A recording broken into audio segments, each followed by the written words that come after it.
warahmatullahi wabarakatuh. Alhamdulillah thumma alhamdulillah. Alhamdulillahilladzi bi ni'matihi tatimmus shalihat. Alhamdulillahilladzi khassa ibadahu bi khairi kitabin unzil wa akramahum bi khairi nabiyyin ursil wa ja'alahum bil islami khaira ummatin ukhrijat linnas. Ya'muruna bil ma'rufi wa yanhauna 'anil munkari wa yu'minuna billah. Asyhadu an la ilaha illallah wa asyhadu anna sayyidana Muhammadan abduhu wa rasuluhu.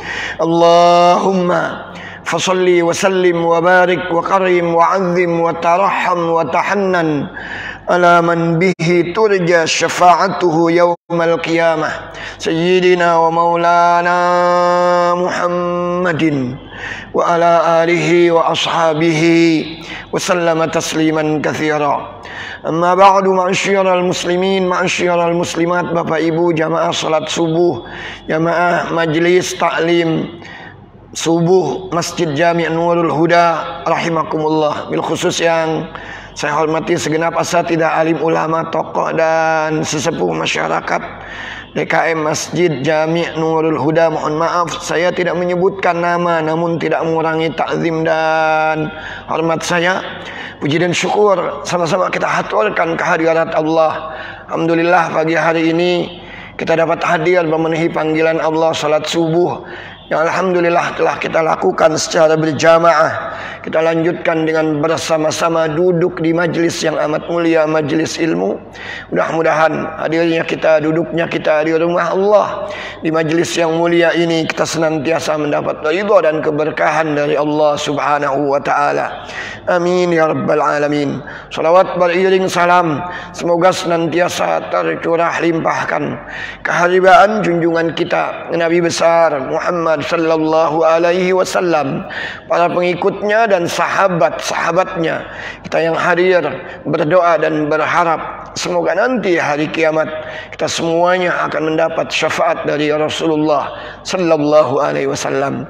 Seperti biasa, sebelum saya lanjutkan, saya mengajak, mari kita baca suratul Fatihah. Al-Fatihatu lima quri'alah. Fatihah tergantung dari niat yang kita baca. Kita mohon kepada Allah dengan Fatihah ini semoga orang-orang tua kita, guru-guru kita, keluarga kita yang telah pulang ke rahmatullah, almarhumin, almarhumat di alam kuburnya, semoga senantiasa mendapatkan cucuran rahmat maghfirah dari Allah Subhanahu wa taala. Kuburnya dijadikan raudhah min riyadil jinan. Dengan Fatihah ini kita juga mohon kepada Allah, jika pagi hari ini ada saudara-saudara kita yang sedang berbaring sakit, baik di rumah maupun di rumah sakit, semoga Allah Subhanahu wa taala segera angkat penyakitnya, Allah pulihkan kesehatannya, Allah berikan kesabaran, ketabahan kepada mereka dan keluarganya. Ayo terus kita doakan anak-anak kita, adik-adik kita, saudara-saudara kita yang tengah belajar, tengah menuntut ilmu. Semoga Allah Subhanahu wa taala yaftah lahum futuhal arifin. Allah bukakan anak-anak kita semuanya pintu kecerdasan, pintu keberhasilan. Allah jadikan anak-anak kita semuanya anak-anak yang salihin, salihat, taat kepada Allah dan Rasulnya, berbakti kepada orang tuanya, ilmunya kelak bermanfaat fid dini wad dunya wal akhirah. Kita semuanya yang tengah usaha, yang tengah ikhtiar, yang punya hajat, punya keinginan, semoga usaha ikhtiar kita semuanya mendapat ridha Allah. Hajat keinginan kita dimudahkan dan disampaikan Allah. Kita dibukakan pintu rizki yang seluas-luasnya.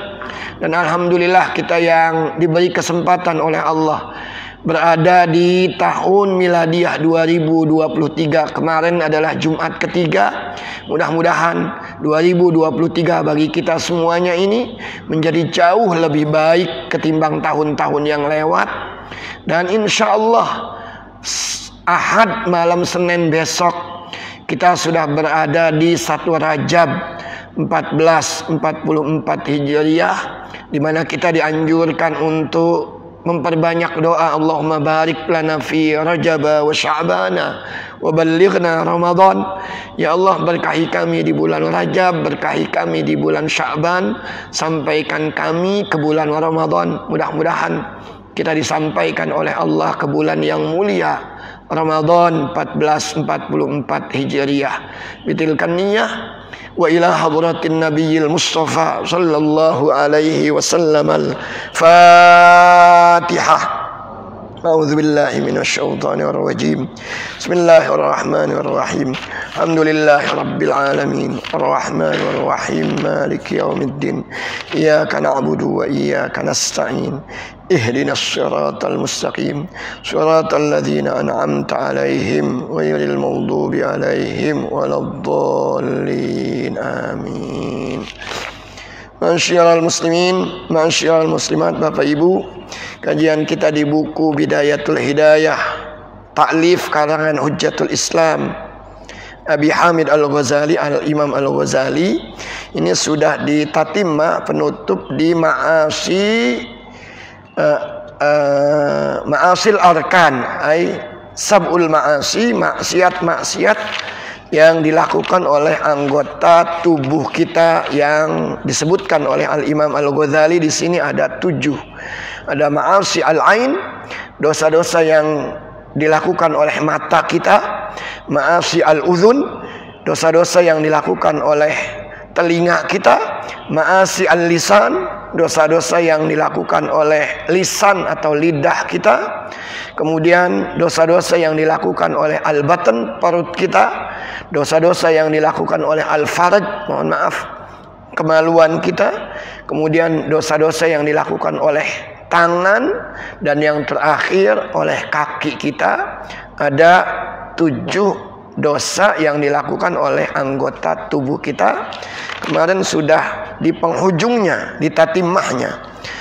Masyiral muslimin, saya ulas sedikit bahwa Al-Imam Al-Ghazali di Ma'asi Ar-Rijlain, di ma'asi yang disebabkan oleh kaki kita, beliau mengatakan begini: faharakatuka wasakanatuka bi'a'dha'ika ni'matun min ni'amillahi ta'ala, fala tuharrik syai'an minha fi ma'siyatillahi aslan wasta'milha fi ta'atillah.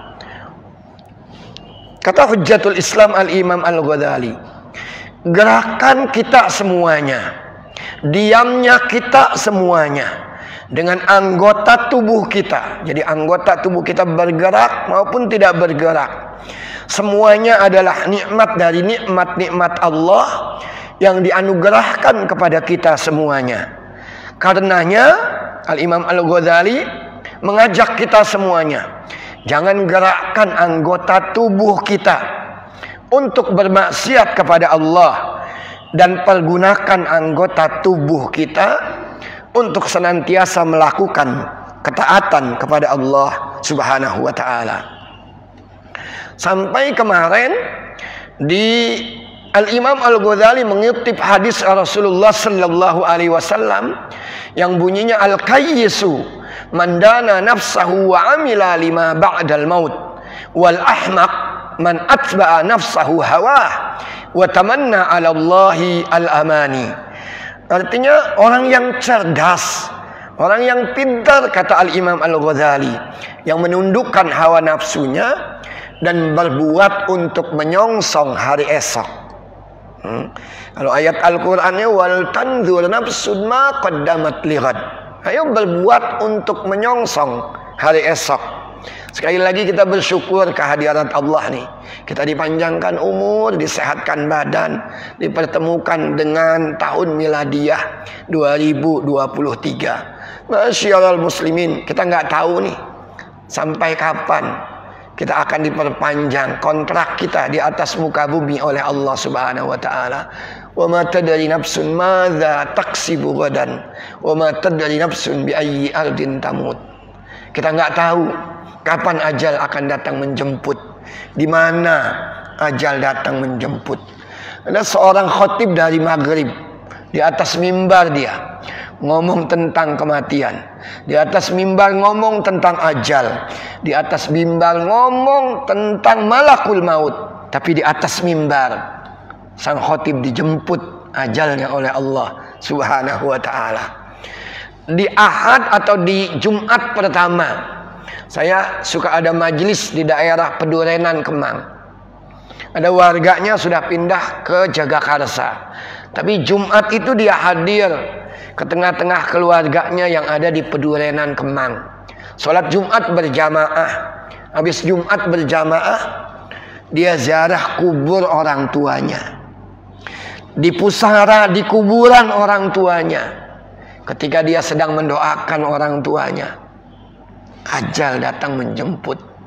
Wa ma tadri nafsun madza taksibu ghadan. Wa ma tadri nafsun bi ayyi ardin tamut.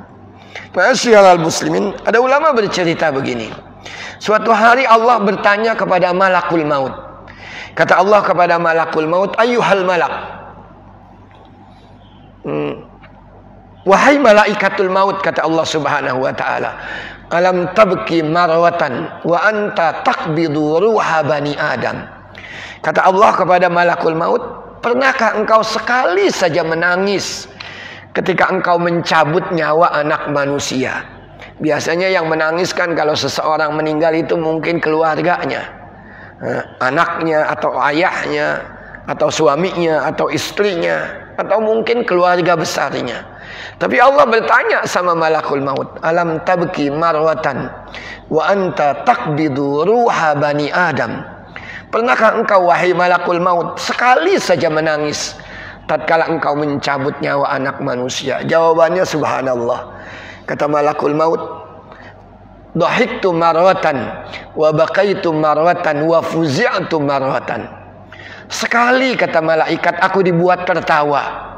Sekali aku dibuat menangis. Sekali aku dibuat ketakutan.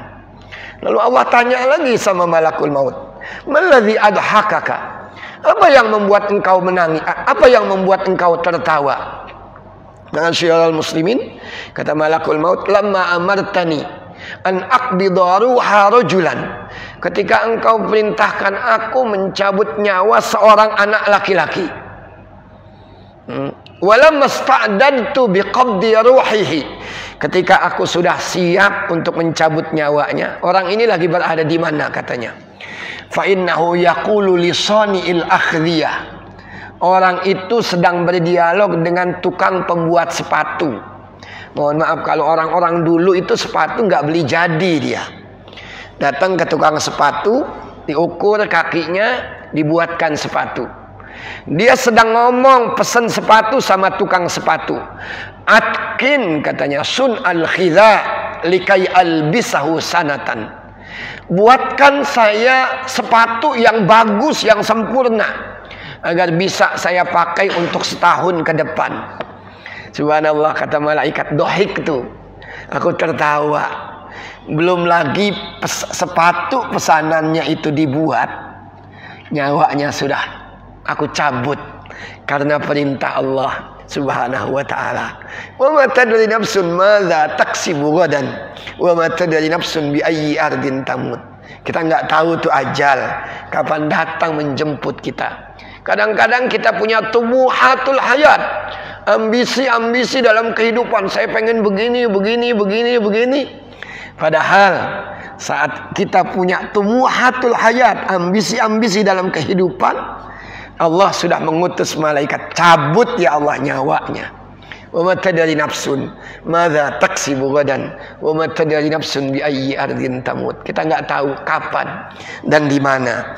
Maka Hujjatul Islam Al-Imam Al-Ghazali mengutip hadis ini, dia bilang orang yang cerdas, yang bagaimana mampu menundukkan hawa nafsunya, berbuat untuk menyongsong hari esok. Wa tazawwadu fa inna khairaz zadi taqwa. Dan sebaliknya, di hadis ini wal ahmaq, orang yang, mohon maaf, ini kalau saya cari artinya dalam bahasa Indonesia, al ahmaq itu artinya dungu. Orang dungu adalah orang yang atba'a nafsahu hawa. Orang yang kerap kali memperturutkan hawa nafsunya, wa tamanna 'ala Allahi al-amani, memperturutkan hawa nafsunya, tenggelam dalam dosa, lalu dia berangan-angan, bersandarkan, biarkan saya berdosa, kan Allah Maha Penyayang, Allah Maha Pengasih, Allah Maha Pengampun. Ini namanya tamanni 'ala Allahil amani. Terus berdosa, bersandarkan bahwa Allah itu Maha Pengampun, Maha Rahman, Maha Rahim, dosa-dosanya akan diampuni begitu saja oleh Allah Subhanahu wa taala. Kalau dia sempat bertaubat, kalau dia sempat beristighfar, kalau dia ketika bermaksiat dia berdosa, pintu taubatnya ditutup oleh Allah. Maka ayo sekali lagi kita berbuat, kata Al-Imam Ghazali, pergunakan nikmat-nikmat Allah ini untuk ketaatan, jangan pergunakan nikmat-nikmat Allah ini untuk maksiat.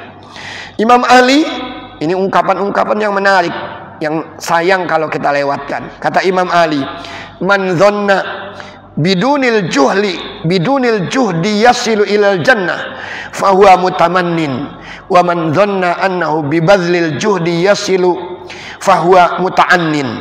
Kata Imam Ali karamallahu wajhah, man dhanna bidunil juhdi yasilu ilal jannah fahuwa mutamannin.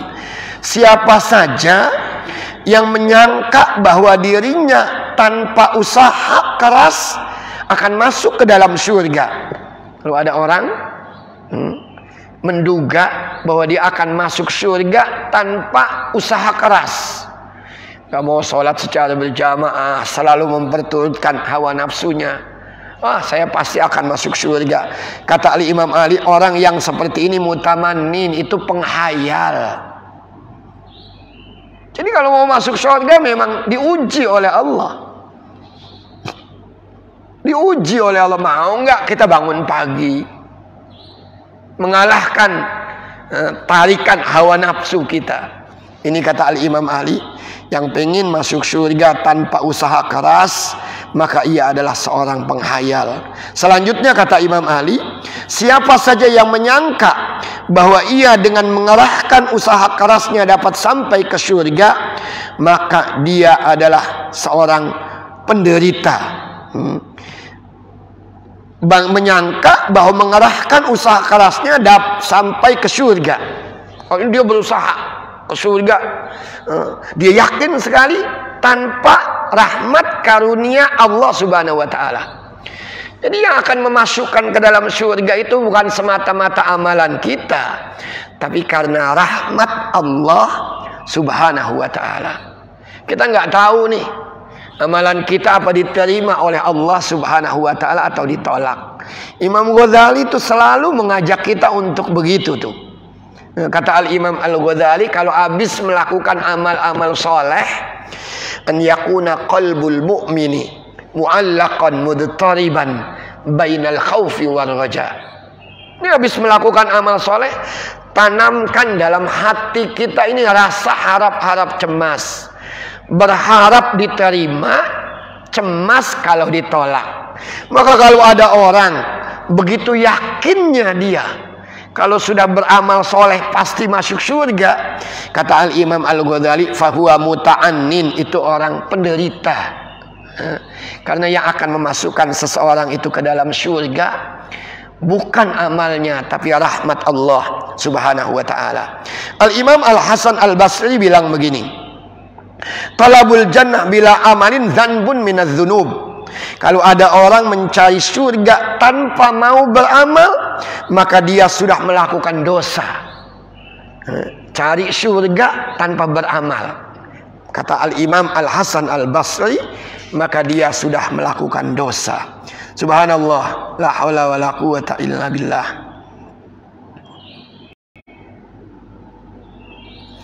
Ini ada lagi kata Al-Imam Al-Hasan Al-Basri, inna aqwaman alhathum amaniyul maghfirah hatta kharaju minad dunya mafalisa wa laysat lahum hasanatun. Kata Al-Imam Al-Hasan Al-Basri, sesungguhnya sekelompok orang telah dilalaikan mereka oleh angan-angan ampunan. Jadi Allah pasti mengampuni saya, itu angan-angan ampunan. Kata Al-Imam Al-Hasan Basri, ada orang-orang yang dilalaikan dengan angan-angan ampunan, sehingga mereka keluar dari dunia sebagai orang-orang yang bangkrut. Karena angan-angannya tadi, oh pasti saya diampuni oleh Allah nih. Begitu keluar dari dunia ternyata dia bangkrut. Bangkrut itu amalan-amalan baiknya itu ternyata tidak diterima oleh Allah Subhanahu wa taala, karena mungkin ini nanti setelah ini Al-Imam Al-Ghazali membahas banyak tentang penyakit-penyakit hati yang bisa menghapus amalan-amalan baik kita. Ada al-hasad, ada ar-riya, ada al-ujub. Hasad, riya, ujub. Kalau riya itu pengen dilihat oleh orang kita beramal, pengen didengar oleh orang kalau kita beramal. Ujub itu ketika kita bangun malam sendirian, mungkin di tengah derasnya hujan, lalu ada perasaan, ya Allah, hebat sekali saya ini. Di tengah dinginnya malam, saya terbangun, orang-orang tertidur. Waduh, betapa mulianya saya. Kadang ada perasaan-perasaan seperti itu.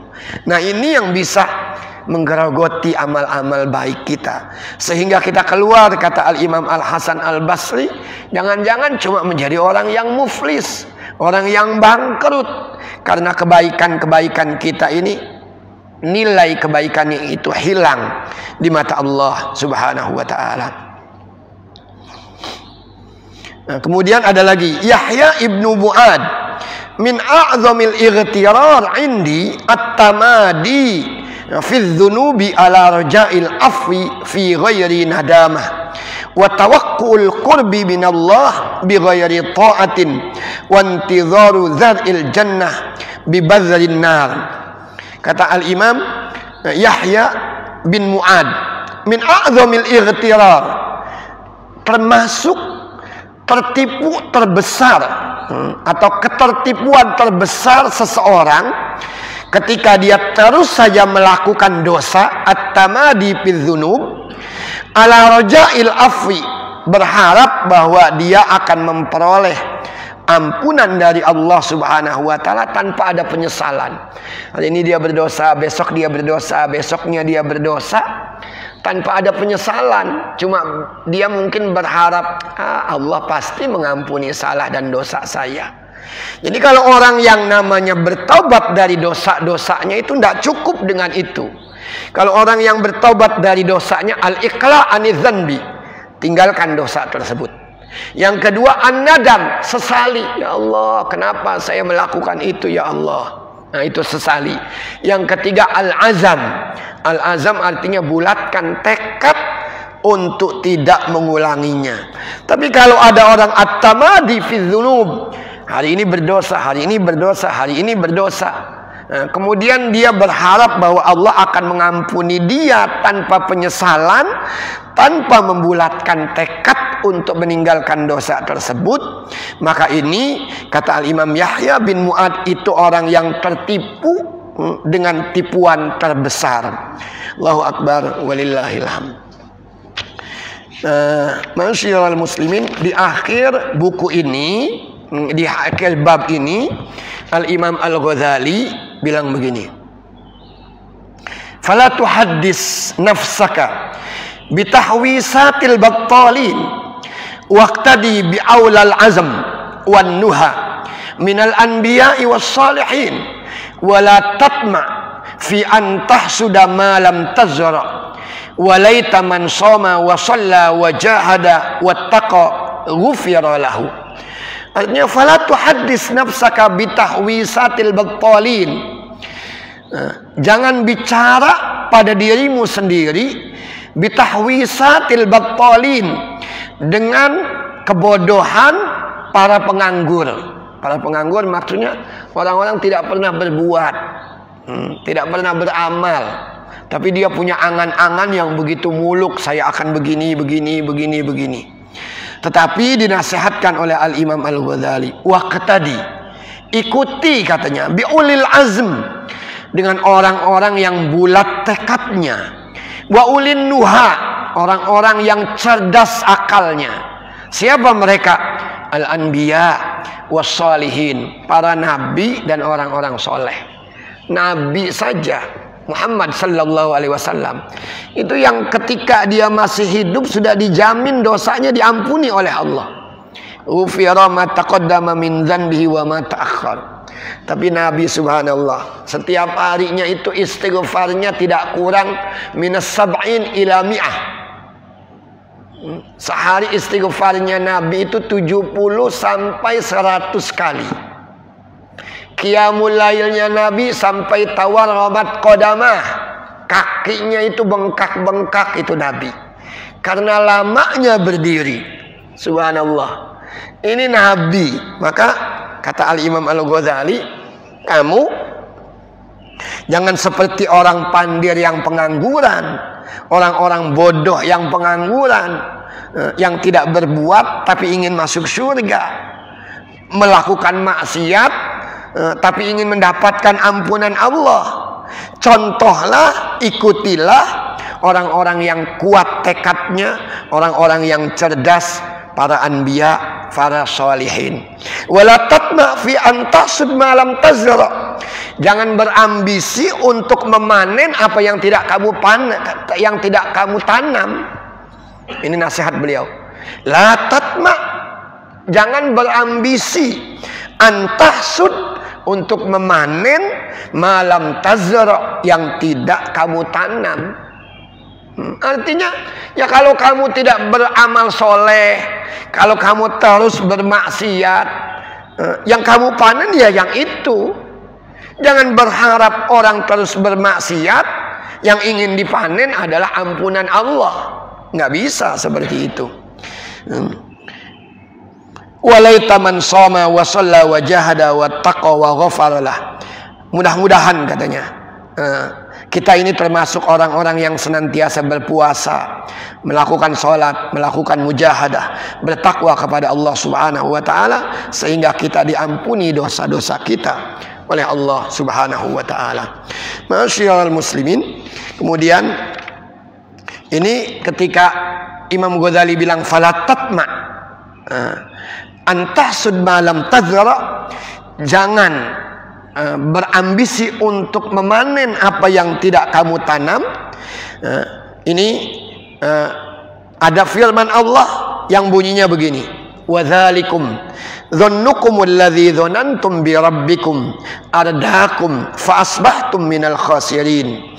Dzalikum dhannukum, yang demikian itu adalah prasangka kamu yang telah kamu sangkakan kepada Tuhanmu. Allah akan mengampuni saya.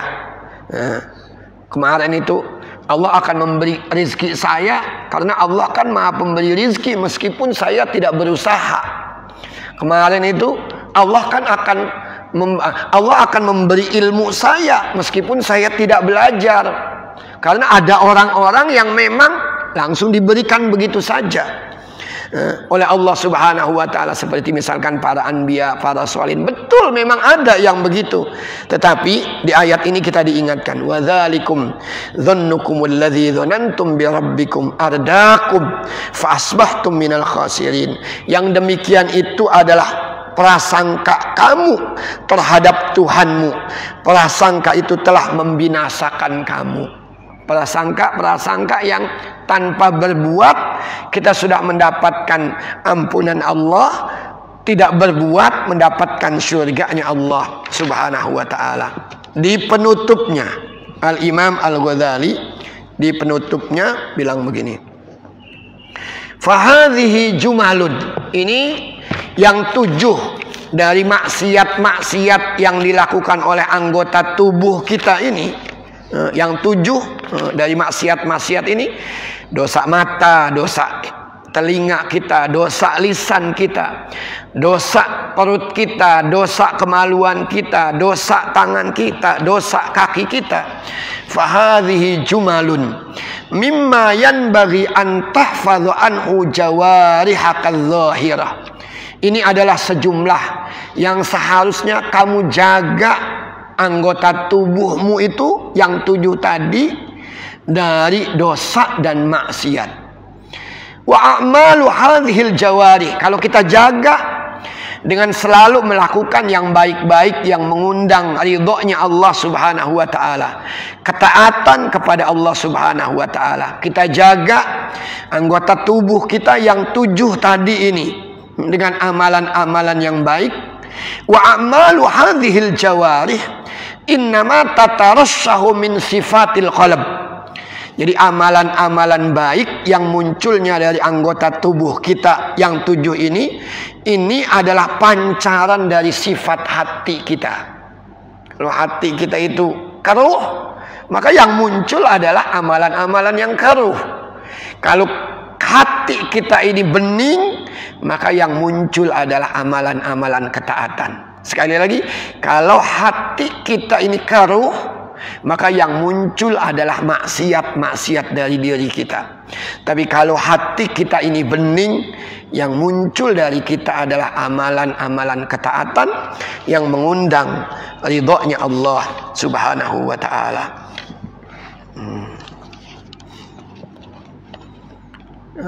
Mana ini? Kemudian fa in aradta hifdzal jawarih fa'alaika bitathhiri al-qalb. Kalau kamu ingin menjaga anggota tubuh kamu, ini kan alat kaitannya. Kata Al-Imam Al-Ghazali, bening tidaknya, baik tidaknya amalan seseorang tergantung dari hatinya. Karena sifatul qalb, sifat-sifat hati itu memancarkan nanti amal-amal yang baik.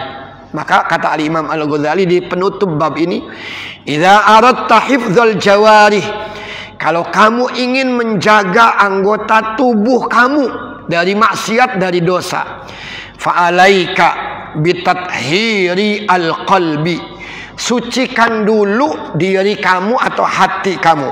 Ini kata Al-Imam Al-Ghazali, alaika bitathhiril qalbi. Jadi kalau pengen amalan-amalan kita, telinga kita, mata kita, tangan kita, kaki kita, perut kita, kemaluan kita, semuanya ini memunculkan amal-amal yang baik, kata Al-Imam Al-Ghazali, tahhir qalbak, sucikan dulu hati kamu. Fa'alaika bitathhiril qalbi fahuwa taqwal batin. Karena kata Al-Imam Al-Ghazali, yang seperti ini adalah takwa batin kita. Jadi yang takwa itu bukan cuma jawarih kita saja. Takwa itu kan tunduk. Takwa itu imtithalul awamir wajtinabun nawahi. Takwa itu melakukan ketaatan dan menghindari maksiat. Maka yang takwa itu bukan cuma anggota tubuh kita ternyata. Kata Al-Imam Al-Ghazali, takwal batin. Batin kita pun harus takwa kepada Allah Subhanahu wa ta'ala. Maka nanti itu akan disebutkan ini sifat-sifat qalb ini. Ada sifat sabu'iyah, ada sifat bahimiyah, ada sifat syaitaniyah. Ini yang 3 sifat ini kerap kali menggelincirkan kita anak manusia ini untuk melakukan salah dan dosa. Bisa jadi terperosok kepada maksiat-maksiat yang zahir.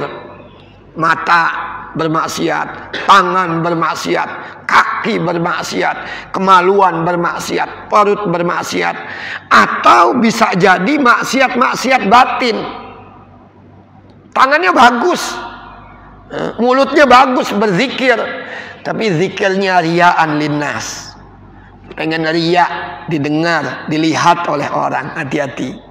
Qiyamul lailnya bagus, tapi ada rasa ujub. Waduh, saya ini orang yang paling soleh.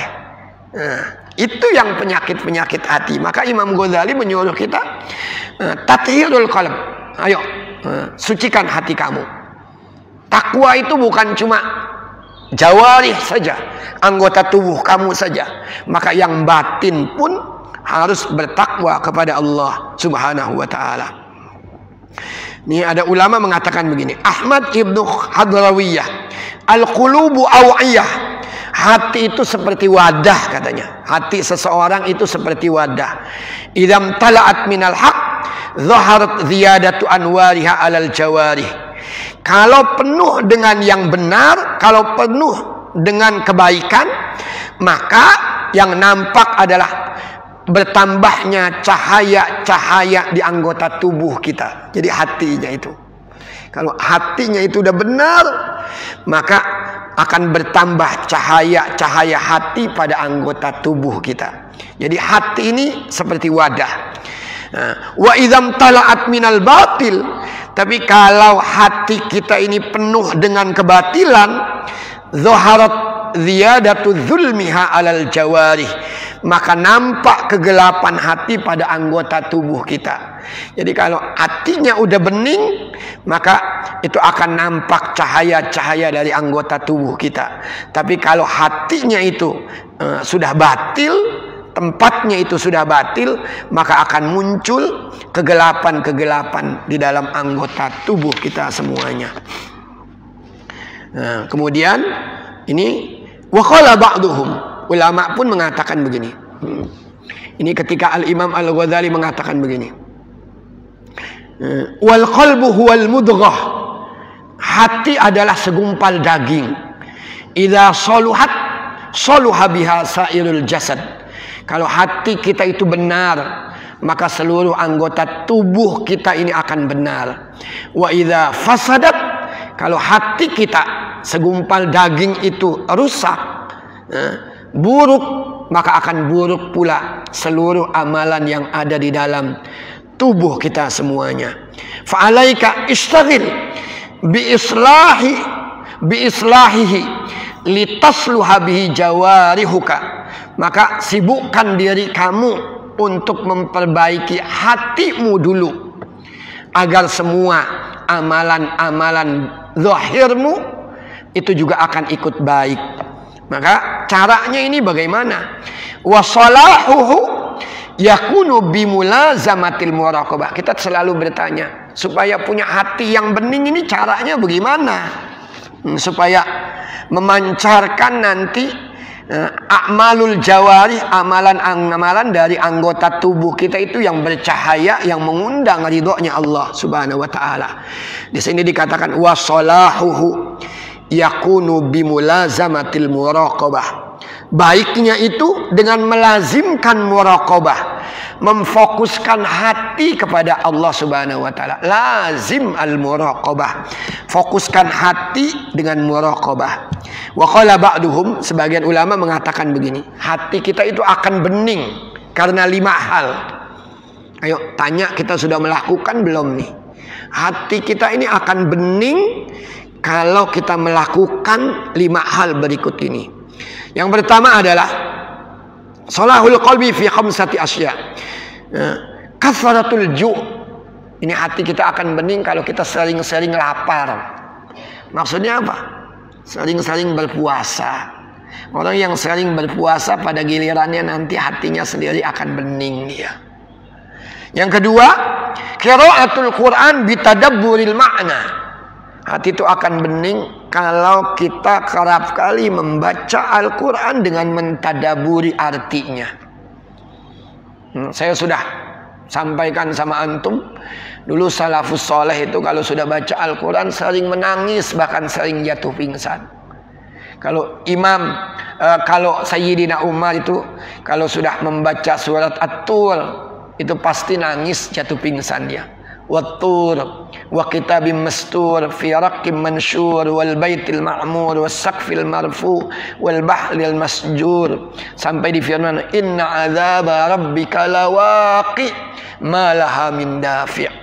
Sayyidina Umar itu kalau sudah membaca surat At-Tur di ayat 7, di ayat 8, inna adzaba rabbika lawaqi, azab Tuhanmu itu pasti terjadi. Kalau sudah terjadi malah min dafi', tidak ada yang bisa menyelamatkan, tidak ada yang bisa menolong. Sayyidina Umar kalau sudah ketemu ayat ini dia nangis, baka washtadda buka'uhu, menangisnya itu menjadi-jadi Sayyidina Umar. Habis itu kayak orang sakit diem aja, tadaburnya terhadap Al-Quran. Ini maka bisa membeningkan hati seseorang ini kalau kita sering tadabur Al-Quran. Ayo baca saja dulu sebanyak-banyaknya. Di tengah-tengah kita membaca, ketika kita ketemu ayat-ayat azab misalkan, ayo tadaburi. Ketika kita ketemu ayat-ayat rahmat, ayo tadaburi. Berharap rahmat Allah, takut akan azab Allah Subhanahu wa ta'ala. Yang ketiga amalannya, supaya hati kita ini tetap bening, at-tadaru bil bukai indas sahar. Nah, tadaru berdoa sambil menangis di waktu sahar. Subhanallah. Waktu sahar itu kapan sih? Waktu sahar itu beberapa menit sebelum masuk waktu subuh. Itu waktu sahar. Kalau dulu orang waktu sahur, itu dulu ada azan Bilal dengan azan Abdullah ibnu Ummi Maktum. Kalau mendengar azan Bilal, kulu wasyarabu. Ya, kalau mendengar azan Bilal, kulu wasyarabu, makan minum. Kalau mendengar azan Abdullah ibni Ummi Maktum, berhenti makan, berhenti minum, sudah masuk waktu fajar. Nah, ini waktu sahar, enggak lama. Orang tadoru. Tadoru itu berdoa sambil merendahkan diri. Tadoru, apalagi disertai dengan tangisan. Di waktu sahar masuk ke masjid ini, subhanallah, orang-orang tua kami itu sudah bersimpu di masjid dia, khusyuk, dengan khusyuknya dia duduk sambil menengadahkan tangannya memohon kepada Allah Subhanahu wa taala. Mudah-mudahan hati kita yang hadir di waktu sahar ini menjadi bening di mata Allah Subhanahu wa taala. Itu at-tadarru bil buka inda sahar. Kemudian wassalatu fil laili. Wassalatu fil lail wan nasu niyam.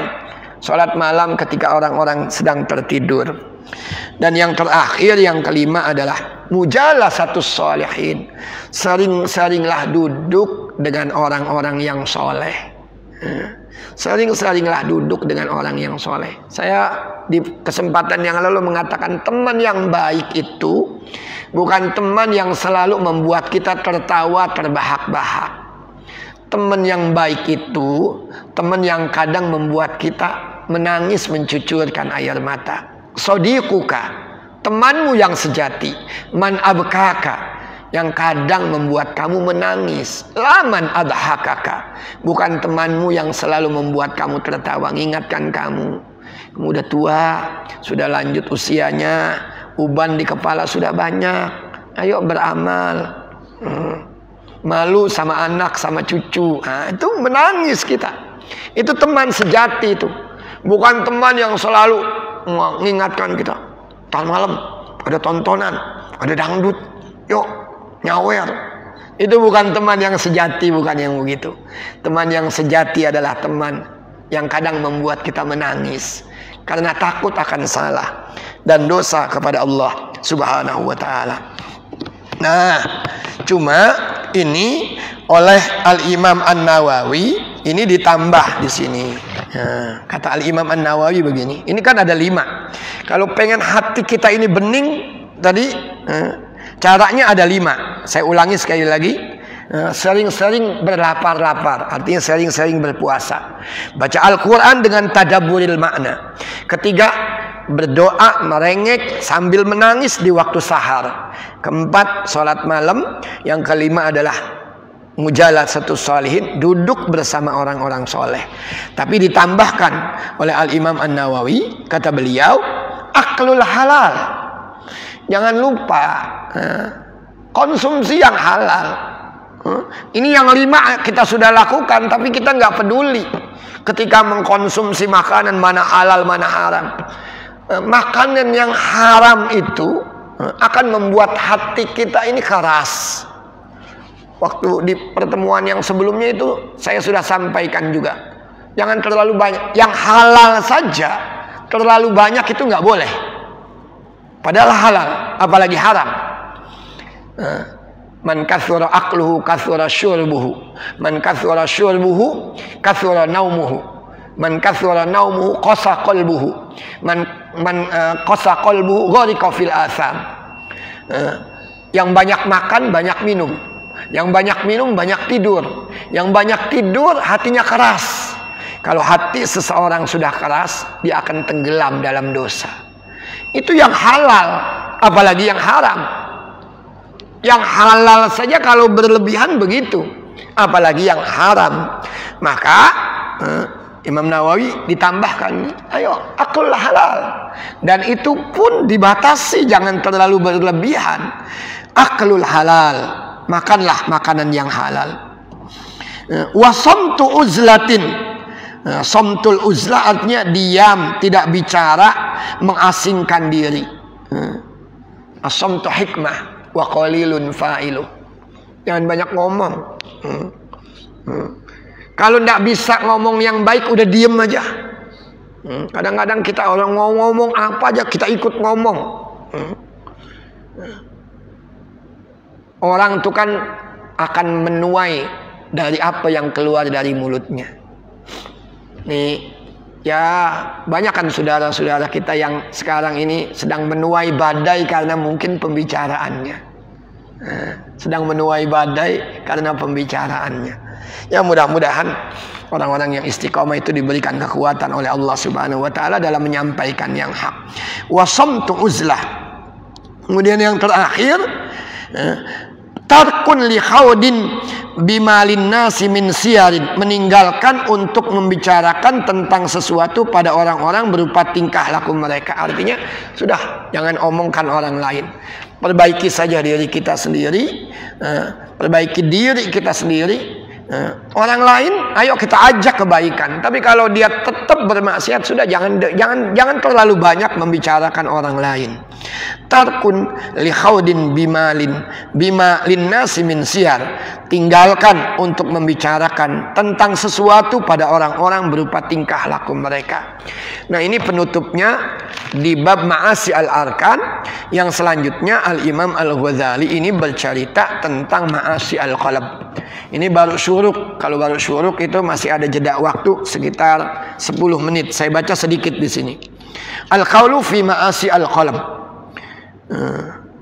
Ini i'lam anna sifat al-madhmumah fil qalb kathiratun jiddan, bahwa sifat-sifat tercela dalam hati. Ini sekarang kita sudah memasuki ma'asil qalb. Sifat-sifat tercela dalam hati seseorang itu banyak sekali. Nah, karena manusia, ini keterangannya, li'annal insan ijtama'a alai arba'u anwa'in minal awsaf. Sifat-sifat tercela di dalam hati manusia itu banyak sekali. Karena manusia ini terdiri dari 4 sifat.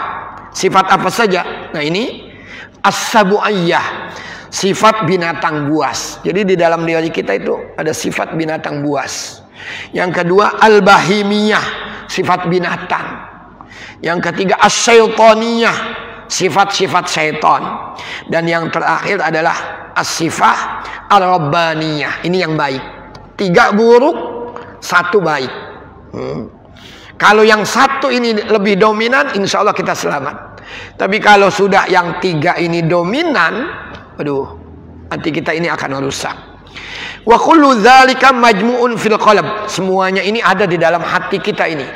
Ingat sekali lagi ada 4 sifat yang bisa mempengaruhi sifat-sifat tercela dalam diri kita. 1 sabu'iyah, sifat binatang buas. Kemudian bahimiyah, sifat-sifat binatang.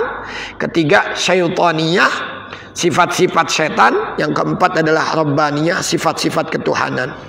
Wa kullu dzalika majmu'un fil qalb. Semuanya itu terhimpun di dalam hati kita.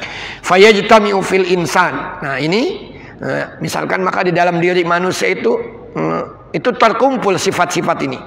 Sifat khinzir, sifat seperti sifat babi. Wasifatu kalbin. Jadi binatang buas di sini, binatang buas di sini yang dicontohkan oleh Al-Imam Al-Ghazali adalah khinzir, sifat babi. Yang kedua kalb, sifat-sifat bahimnya adalah sifat anjing. Yang ketiga syaitannya adalah sifat-sifat syaitan. Dan yang keempat adalah sifat rabbaniyah adalah sifat hakim, sifat orang-orang yang bijaksana. Al-khinzir, sifat babi apa saja? Huwa syahwah, itu adalah syahwat. Babi itu syahwatnya begitu besar katanya. Yang kedua, sifat anjing itu apa saja? Al-ghadab, suka marah. Sifat syaitan itu apa saja? La yazalu yuhayyiju syahwatal khinzir wa ghaidhas sabu. Ini yang mengobarkan 2 sifat yang tadi. Sifat sabu'iyah dan sifat hayawaniyah selalu dikobarkan ini oleh sifat syaitaniyah. Wal hakim, sifat yang bijaksana itu apa? Al-aqal. Kalau mau ngapa-ngapain maka kita disuruh untuk ayo lakukan muhasabah. Pikirin dulu katanya. Fakir qabla an ta'zim. Pikirkan sebelum kamu berucap. Pikirkan sebelum kamu mengambil keputusan. Maka orang-orang kalau sudah berbicara tentang muhasabah itu muhasabah dua. Muhasabah qoblal amal dan muhasabah ba'dal amal. Kalau muhasabah qoblal amal itu sebelum berbuat, sebelum berucap dia pikirkan dulu. Kira-kira ini menuai badai enggak? Kira-kira ini berdampak positif atau negatif? Itu namanya qoblal amal. Begitu juga ketika dia akan mengambil suatu tindakan, dia pikirkan dulu. Ini bagaimana? Positifnya lebih banyak apa negatifnya lebih banyak? Itu namanya muhasabah qoblal amal. Kalau muhasabah ba'dal amal, setiap malam itu merenung. Malam bangun merenung apa yang sudah kita lakukan hari ini. Dari bangun tidur, sudahkah kita baca ayat Al-Quran? Solat fardu kita berjamaah atau enggak? Dosa apa yang kita lakukan hari ini? Siapa yang kita lukai hatinya hari ini? Terus itu namanya muhasabah ba'dal amal. Nanti di hari kiamat, kata Sayyidina Umar, semuanya itu tidak ada lagi yang tersembunyi di hadapan Allah. Hari kiamat kata Sayyidina Umar itu, tazayyanu lil ardil akbar. Berhiaslah dengan amal soleh untuk hari pameran besar. Apa itu hari pameran besar? Yauma idzin tu'rad, akan dipamerkan oleh Allah. La takhfa minkum khafiyah. Tidak ada sedikit pun yang tersembunyi dari Allah Subhanahu wa taala. Ini sifat-sifat ini ada 4 sifat.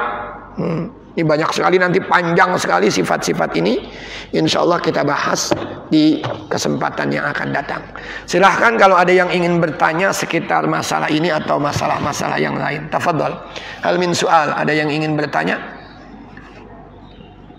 Tafadhol. Ini waktu syuruk sudah masuk, tapi kita jeda beberapa saat. Sudah lewat. Silakan. Hal min soal. Ada yang masih ingin ditanyakan?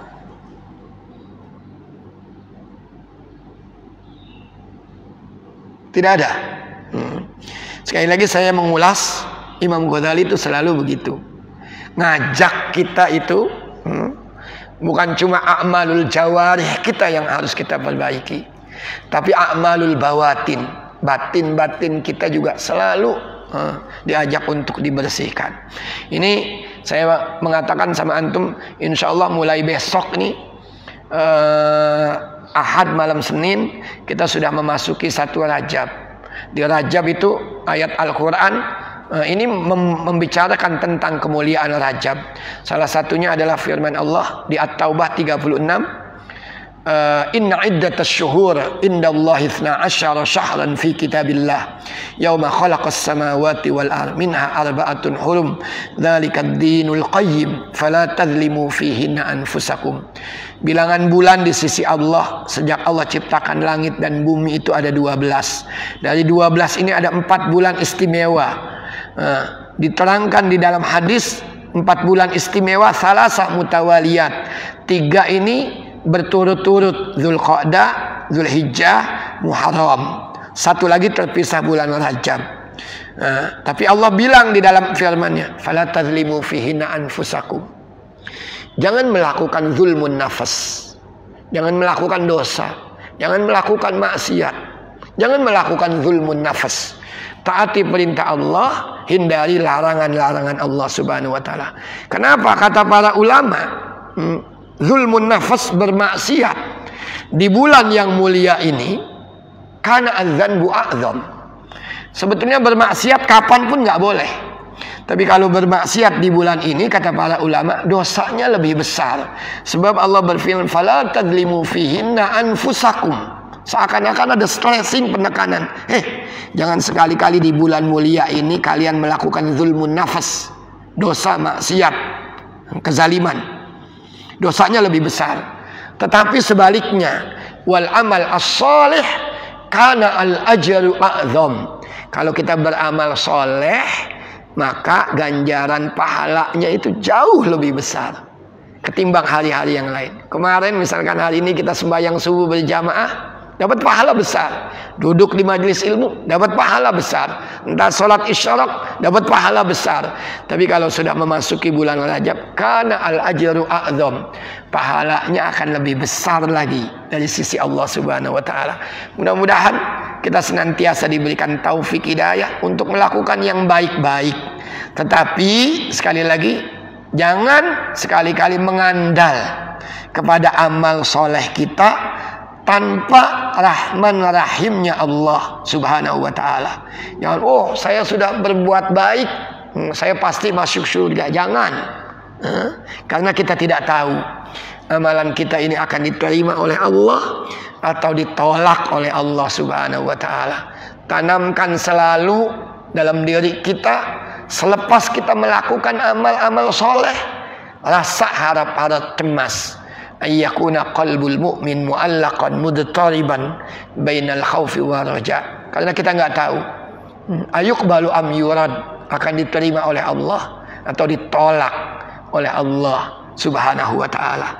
Mudah-mudahan amal-amal soleh kita diterima oleh Allah Subhanahu wa taala, dan amal-amal salah kita diampuni oleh Allah Subhanahu wa taala.